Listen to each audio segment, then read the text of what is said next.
Capricorn. Let's begin with the word itself because everything depends on how you hold it. Miracle. You've probably been taught to think of a miracle as something that breaks the rules of reality, a sudden, impossible event that arrives from nowhere and defies all explanation. But that's not quite what a miracle is, and it's certainly not what I sense approaching you. A miracle, in the truest sense, is the arrival of something you had quietly stopped believing was possible for you specifically. It doesn't have to break the laws of the world. It only has to break the private law you'd written in your own heart, the one that said this kind of love happens for others, but somehow never quite reaches you. That law is the thing about to be broken. So consider what it means to expect such a thing, because expectation is trickier than it sounds. To expect a miracle is not to stand with your arms crossed, demanding proof, testing every sign for authenticity. Nor is it to clench your fists around a specific outcome and refuse to breathe until it arrives exactly as you pictured. To expect a miracle in the way that actually invites one is to live in a state of soft readiness, to keep a light on in the window, to leave a door unlocked, to move through your days with the quiet assumption that something good is making its way toward you. That posture, that open and unhurried expectancy, is itself part of what draws the miracle near. Now let me start taking apart the heart of what you've been told. This promise that someone is going to love you more than anyone else ever has. Because the first thing to do with that phrase is to strip away the shallow reading of it, the one your mind might jump to. Being loved more doesn't mean being loved louder. It isn't about grander gestures or more dramatic declarations or a bigger show of feeling. Those things can be present, but they aren't the substance. Plenty of people have been loved loudly and shallowly, showered with performance while starving for something real. The more that's coming to you is a different kind of more entirely. And I want to spend our time together unfolding exactly what it consists of. The first dimension of that more is depth. And depth is nearly the opposite of drama. A deep love is quiet. In the way that deep water is quiet, it doesn't need to make noise to prove how much of it there is. What I sense approaching you is a love that runs far down, past the surface attraction that fades, past the initial excitement that all connections have, into the substratum where real attachment lives. This is the kind of love that doesn't evaporate when the novelty wears off, because it was never built on novelty in the first place. It was built on something sturdier, and sturdy things don't drain away. You're going to be loved at a depth that previous loves never reached, and depth is the first meaning of more. Notice how the words and the actions line up, because that alignment is one of the surest marks of the real thing. So much confusion in love grows in the gap between what someone says and what they do. Sweet words unbacked by behavior, promises that quietly dissolve, a warmth in speech that never shows up in reality. This person will be different. What they say and what they do will match, so that you're never left trying to work out which one to believe. The piece of that consistency is hard to overstate. You'll be able to simply trust what you're told because it will be confirmed again and again by what's actually done. And a love you can take at its word is a love you can finally rest your full weight against. The second dimension is constancy. And this one may matter to you most of all if you've known love that ran hot and cold. So many people have been loved in bursts, flooded with affection one moment and left in confusing silence the next, made to feel adored and then abandoned in an exhausting cycle that keeps the heart perpetually off balance. That is not what approaches you. The love I sense is steady, the kind that shows up the same way on the ordinary days as on the special ones, that doesn't withdraw the moment things get complicated. To be loved more, in this sense, is to be loved consistently, to finally be able to relax because you're not bracing for the affection to be suddenly yanked away. Constancy is a form of more that the anxious heart recognizes instantly as the thing it always wanted. I want to name the relief of a particular question finally answered because I sense you've carried an anxious one through past connections. Do they really want me? That constant low uncertainty, that need for reassurance that never quite settled, that background hum of insecurity about where you stood, it's exhausting, and it quietly robs love of its peace. What approaches you puts that question to rest for good. This person's steadiness and plainness will leave you in no real doubt about being wanted. And when a question like that stops needing to be asked, an enormous amount of energy is freed. Energy that was going into anxious monitoring can finally go into simply enjoying the thing. You get to stop auditing the love and start living inside it. The third dimension is being truly seen. And this is where the more than anyone else becomes almost startling. This person is going to perceive things about you that others walked right past. The particular way your mind works. The specific tenderness you hide under whatever face you show the world. The dreams you've half abandoned. The parts of yourself you've stopped showing because no one seemed to notice them anyway. What I sense is someone with the attention and the care to actually see you, not a convenient version of you, not a simplified sketch, but the real and complicated whole. And there is no love more nourishing than the love of someone who sees you accurately and stays. To be seen like that is to be loved more, because most people are only ever loved for the parts of themselves they let show. Let me name the openness this person brings, because emotional availability is far rarer than it ought to be. Many people love with a closed door, withholding their inner world, letting you only so far in before the guard comes back up. This person, I sense, is willing to be genuinely open with you, to share what they feel, to let you into the private rooms of who they are, to be vulnerable rather than defended. There's an intimacy in that mutual openness that surface connections never reach. The intimacy of two people who have each decided independently to stop hiding and who finally get to meet each other without armor. You won't have to guess at this person's heart or decode their silences. They'll let themselves be known, which is its own quiet form of devotion. The fourth dimension of that greater love is acceptance. And here I mean something specific. There are places in you that previous loves flinched away from, a difficulty, a wound, a complexity, a part of your history or your nature that made others pull back or ask you to be different. This person is going to love you in exactly those places. Not despite them in that grudging way people mean when they say they'll tolerate your flaws, but with a genuine acceptance that doesn't require you to hide or shrink. To be loved more is to be loved in the very spots where you've been loved less. To find that the things you feared made you unlovable are met instead with warmth. That experience can be almost disorienting the first time. And it's one of the truest signs of the real thing. There's an encouraging quality to this love that will lift you in ways you might not anticipate. This person will believe in you sometimes, in your lower moments, more than you manage to believe in yourself. They'll speak well of your potential, champion the dreams you've been half afraid to say out loud, stand behind your becoming instead of quietly doubting it. This is one of the underrated gifts of a great love. It doesn't only feel good in the moment, it actually helps you grow, because being genuinely believed in is among the most powerful forces for growth a person can encounter. Part of who you become in the coming season, you'll become on the strength of someone's steady faith in you, a faith that sees what you're capable of, even on the days you can't quite see it yourself. This is the kind of recognition that Sarah Angel Tarot most hopes to help you arrive at the understanding that the love you've been waiting for isn't a bigger version of the love that hurt you, but a fundamentally different kind. One that meets you where the others couldn't reach. Because so often we imagine that what we want is simply more of what we've already had, when what we actually need is something of a completely different quality. And the reading I'm sensing for you points not toward a louder echo of the past, but toward a genuine departure from it. The fifth dimension is prioritization, and this one heals a very specific wound. Many people have known the particular ache of being someone's afterthought, of being fit into the leftover spaces of another person's life, squeezed in around everything they considered more important, never quite made central. What approaches you is the opposite of that. This person is going to place you near the center of things, to arrange their life in a way that has room for you at its heart rather than at its edges.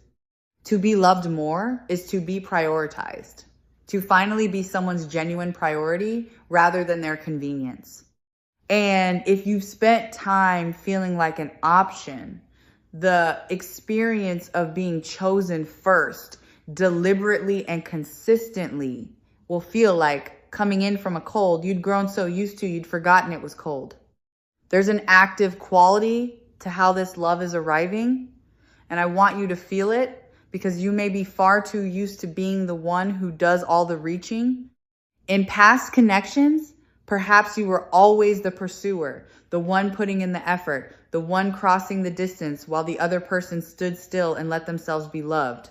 That imbalance is reversing. This time, someone is coming toward you, reaching in your direction, doing the work of closing the space, choosing to move rather than waiting to be moved toward. After a long season of being the one who tried hardest, the simple experience of feeling effort flow in your direction will land like a relief you didn't know you were allowed to have. The sixth dimension is understanding, which is different from being seen, though the two are cousins. To be seen is to be perceived. To be understood is to be gotten.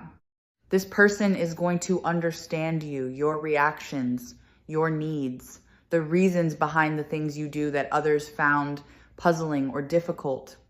There's a particular relief in being with someone who doesn't constantly misread you, who doesn't take your quiet as coldness or your intensity as too much, who grasps the logic of your inner world, even when it wouldn't make sense to a stranger. To be loved more is to be loved by someone who understands you, because understanding removes the exhausting labor of constantly explaining and defending yourself.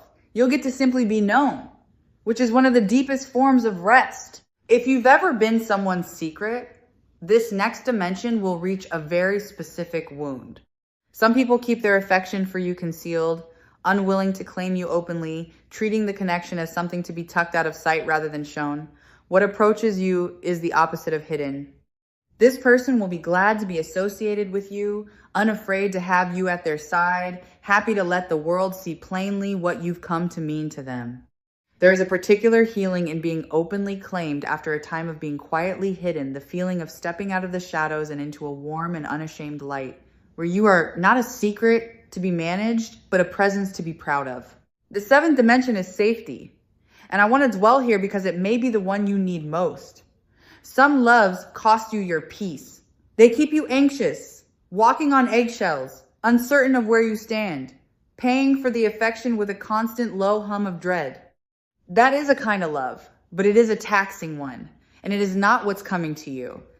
The love I sense carries safety in it, the sense that you can relax fully, that you won't be punished for honesty, that you can bring your whole unguarded self without fear of it being used against you.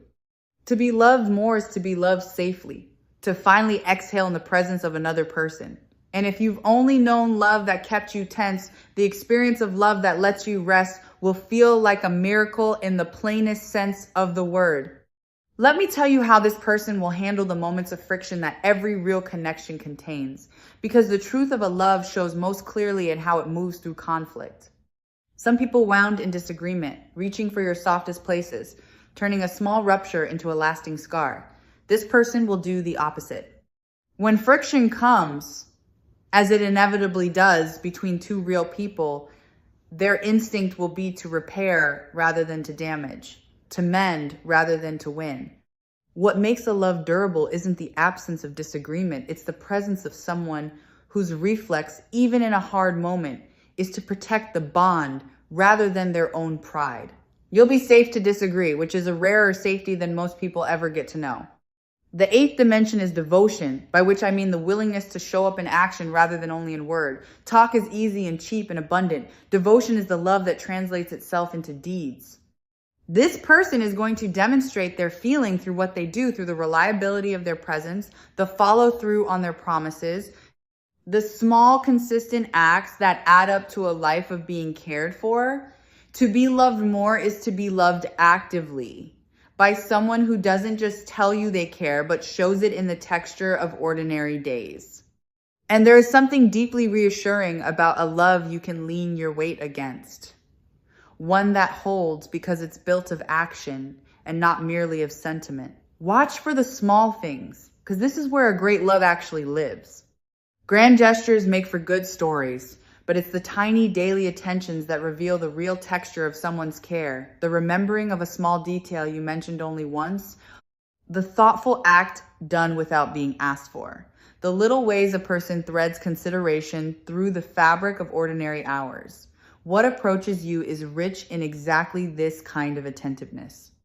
And you may find that it's these quiet, unremarkable acts of thoughtfulness gathered up over time that make you feel most deeply cherished, even more than the occasional sweeping gesture, because they prove that you're being thought of, not just in the big moments, but in the countless small ones too.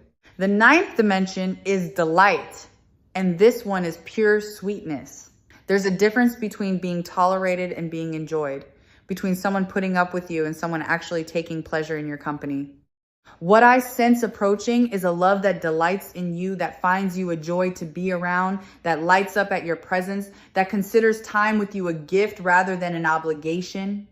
To be loved more is to be a source of happiness to someone, to watch their face brighten when you walk into a room. If you've ever felt like a burden, like something others endured rather than relished, this dimension will land especially deep. You're going to be enjoyed, delighted in, treasured for the simple fact of being yourself. There's a dimension of loyalty in what approaches you that deserves its own light, especially if you've ever known the particular ache of a divided heart. Some people love you while keeping one eye elsewhere, hedging, never quite committing their whole attention to you. What I sense is single-hearted, a love that points fully in your direction, without a wandering gaze, without you having to compete for a place you should never have had to compete for. There is a deep and specific peace in that kind of undivided focus. The peace of no longer wondering whether you're truly the one or merely one of several. You are the one, wholly and without rival, and you'll feel the difference the way you feel solid ground after a long stretch on shifting sand.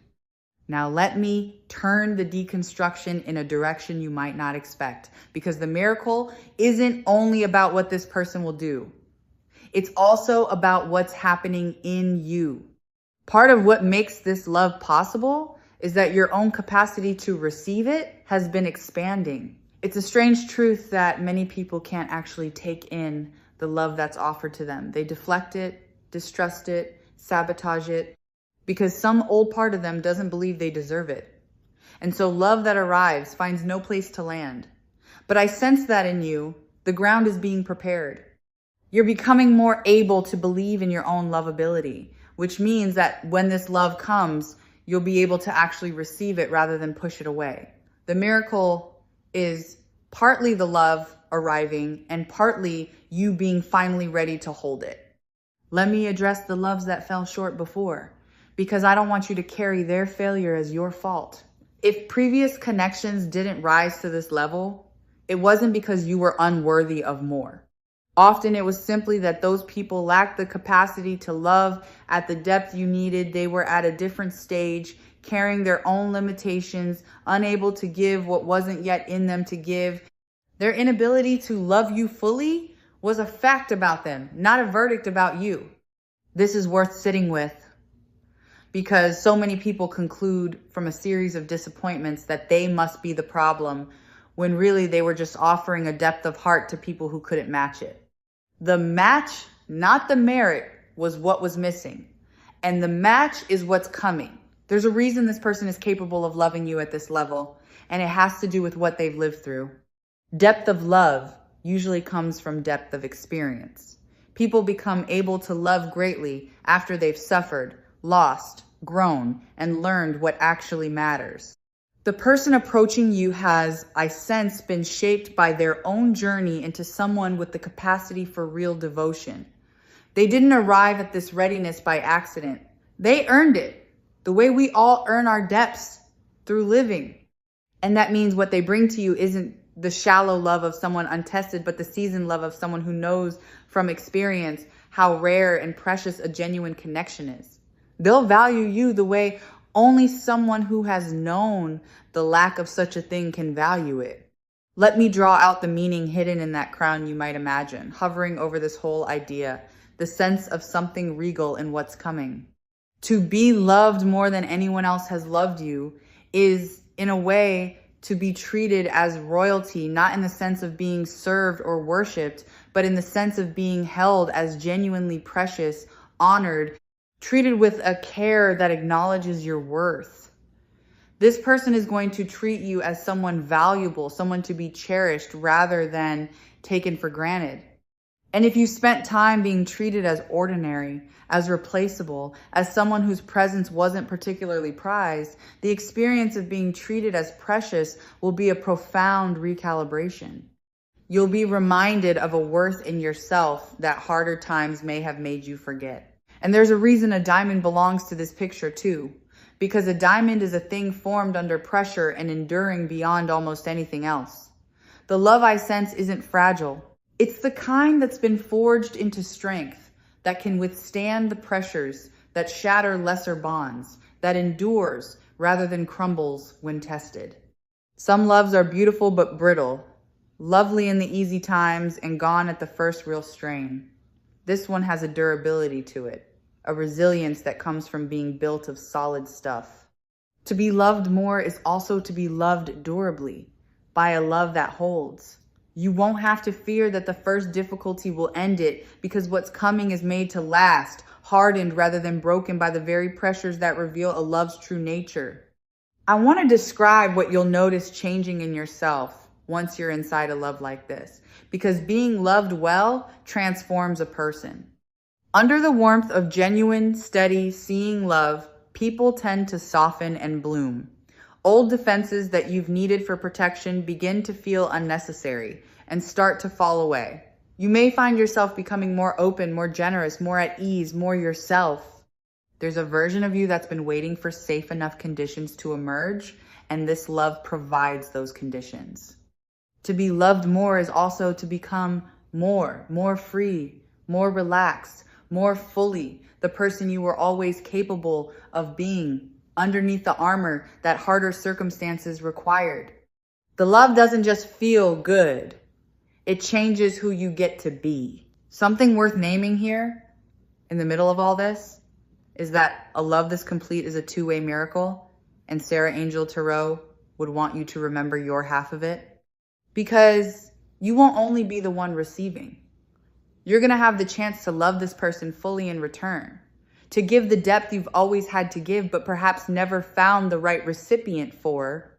Some of your frustration in past connections may have been the frustration of having so much love to offer and no one able to receive it properly. That too resolves here. You'll finally get to pour out what you've been holding into someone who can actually take it in and treasure it. The miracle flows in both directions, and being the giver of a great love is its own profound joy. Let me speak to the recognition you'll feel, because a love like this often announces itself through a particular sense of familiarity. When it arrives, part of you may feel that you already know this person, that some deep place in you recognizes them, even if your mind insists you've just met or are only now truly seeing them. That recognition is worth trusting. It's the feeling of encountering the thing your heart has been describing to itself all along, finally made real. Don't dismiss it as wishful thinking. The sense of homecoming, of finally finding the shape that fits the space you've been holding open, is one of the most reliable signals that you found the real thing rather than another near miss. I want to gently address the doubt that may rise even now, because I know that after enough disappointments, hope can start to feel dangerous. You may be listening to all this with a protective skepticism, a part of you refusing to believe in case believing sets you up to be hurt again. I understand that instinct, and I won't ask you to abandon it entirely, but I'll invite you to loosen it just slightly, to allow the possibility that this time is genuinely different. The walls you built were reasonable responses to real pain, but walls that kept out the wrong loves can also keep out the right one. And the love approaching you is worth lowering a wall for. You don't have to tear them all down at once. Just leave a gap wide enough for something good to slip through. Let me name the timing quality I sense, without pointing to anything you could mark on a calendar, because the readiness matters more than the schedule. This isn't a distant, someday sort of thing. It has the feeling of something near, something that has moved from the realm of the possible into the realm of the imminent. The conditions have aligned. You've grown into readiness. This person has grown into readiness, and the space between you is thinning. What was once a far-off hope has become a close approach. So while I can't and won't hand you a specific moment, I can tell you the energy of it is present tense and warming, not cool and remote. It's the feeling of something almost here rather than something you can only long for from a distance. I want to reflect on the patience you've shown in waiting for this, because your waiting was not wasted time. Every disappointment refined your sense of what you actually want. Every connection that didn't work taught you something about yourself and about love. Every stretch of loneliness deepened your capacity to appreciate real companionship when it finally comes. You didn't waste those years by not yet having this. You were being prepared for it, sharpened and clarified and readied, so that when it arrives, you'll recognize it and know how to hold it well. The person you are now, shaped by everything you've been through, is exactly the person capable of receiving and sustaining the love that's coming. Nothing was wasted. It was all preparation. There's a specific fear I sense in you that I want to dissolve. The fear that you might somehow miss it, that the miracle could come and you'd fail to recognize it or mishandle it and let it slip away. Let me set that fear to rest. A love this aligned isn't so fragile that a single misstep destroys it, and you're not so oblivious that you'll fail to notice something this significant. Trust that when it comes, you'll know, and trust that it has enough substance to survive your nervousness, your imperfections, the clumsy first moments that every real beginning contains. You don't have to be flawless to receive this. You just have to be open. The miracle can handle your humanity. It was made for a real person, not a perfect one. And you are exactly the real person it's meant for. Let me describe the ease that will characterize this connection once it settles, because ease is one of its signatures. So much of what you may have known as love involved effort of the wrong kind. The effort of trying to be enough, of managing someone's moods, of working to earn affection that should have been freely given. This love asks a different kind of effort, the good kind. The effort of showing up and being present, but not the exhausting effort of trying to be someone you're not in order to be loved. With this person, you'll find that being yourself is enough, that the connection flows more naturally than you're used to, that you don't have to force or perform or strain. That naturalness, that sense of a thing working the way it's supposed to, is how you'll know you've arrived somewhere real. There's a warmth of simple presence I want to mention too, because so much of love is never spoken at all. It lives in the quiet of a shared space, the ease of a companionable silence, the settledness of knowing there's a person nearby whose nearness feels like home. What approaches you carries that grounded kind of warmth, the sort that makes a room feel safer just for their being in it, that turns ordinary time into something restful simply by being shared. After any stretch of feeling alone, even while in company, or of company that never quite let you exhale, the experience of a presence that genuinely soothes you will be among the sweetest parts of all of this. You'll notice that you feel more at home in your own life when this person is near, not because they complete you, but because their steady company makes the whole of your existence feel a little warmer and a little more held. I want to speak to how this love will hold your past, because I sense you may worry about the weight of your history. This person isn't looking for a version of you that arrives unmarked and uncomplicated. They want the whole of you, including the parts shaped by what hurt you, including the lessons written in your scars. Your history isn't a liability to be hidden from them. It's part of the story of how you became someone worth loving this deeply. And rather than holding your past against you, this person will honor it as the road that led you to them. You won't have to pretend to be untouched by life. You'll get to be fully yourself, history and all, and find that the whole of you is exactly what's wanted. Let me touch on the freedom this love will give rather than take, because possessive love masquerades as devotion, and I want you to know the difference. Some loves try to shrink your world, to isolate you, to make you smaller so you're easier to keep. That's not love, however intense it feels. The love I sense expands you instead. It wants you to flourish, encourages your growth, celebrates your independence rather than fearing it, To be loved more is to be loved freely, by someone secure enough to want your fullness rather than your diminishment. You won't have to trade your freedom for this affection. You'll find instead that being loved this way makes you freer, more able to become everything you're capable of being, supported rather than constrained. There's a mutual growth I sense in this connection, a sense that the two of you will make each other better rather than smaller. The best loves aren't static, they're generative. Each person becomes more of themselves through the other, drawing out qualities that were latent, encouraging dreams that were dormant, providing the safety in which growth becomes possible. What approaches you isn't a love that asks you to stay the same forever, but one that grows alongside you, that supports your becoming, and is glad to become in turn. To be loved more is to be loved in a way that helps you grow by someone who grows with you. And a love that evolves is a love that lasts because it never becomes stale or confining. There's a readiness to commit in this person that will feel like solid ground after any experience of uncertainty. Some people love you while keeping the exits in view, unwilling to fully arrive, always leaving themselves a way out. This person isn't hedging. What I sense is a willingness to choose you fully and to keep on choosing you, to build towards something rather than merely enjoy a present with no intention behind it. After any time spent with someone who kept one foot out the door, the experience of being with a person who steps all the way in, both feet, without needing to be convinced, will feel like the arrival of something you can actually build a life upon. Not a fragile maybe, but a foundation.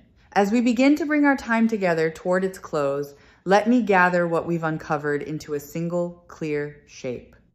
The miracle approaching you isn't a violation of reality. It's the arrival of a love you'd stop believing you'd find. And the more than anyone else isn't about volume or drama. It's about depth, constancy, being truly seen and understood and accepted, being prioritized and kept safe, being loved through action and delighted in, treated as precious, and held by something durable enough to last. All of these dimensions of more are converging into a single love, making its way towards you, and into a version of you finally ready to receive it. What Sarah Angel Tarot would leave in your hands, above everything else, is this quiet instruction. Expect it, in the soft and open way we spoke of at the beginning. Not with clenched demand, but with the light left burning in the window. Keep your heart a little more open than fear would prefer. Trust the recognition when it comes. Let yourself believe, even against the evidence of past disappointments, that this kind of love is genuinely meant for you and genuinely on its way. Your expectancy is not naive. It's the very thing that keeps the door open for the miracle to walk through. And so I'll leave you gently now. The way you'd place a crown you've been keeping safe onto the head of someone who forgot it was theirs all along. You have spent enough of your life being loved less than you deserved, offering more than you received, wondering whether the real thing would ever find you. That season is ending. What approaches is a love that will finally match the size of your own heart. A person who will treasure you the way you've always quietly hoped to be treasured. A connection precious and enduring and true. Expect the miracle. Keep the light on. It's coming towards you and it's yours and it was always meant to be.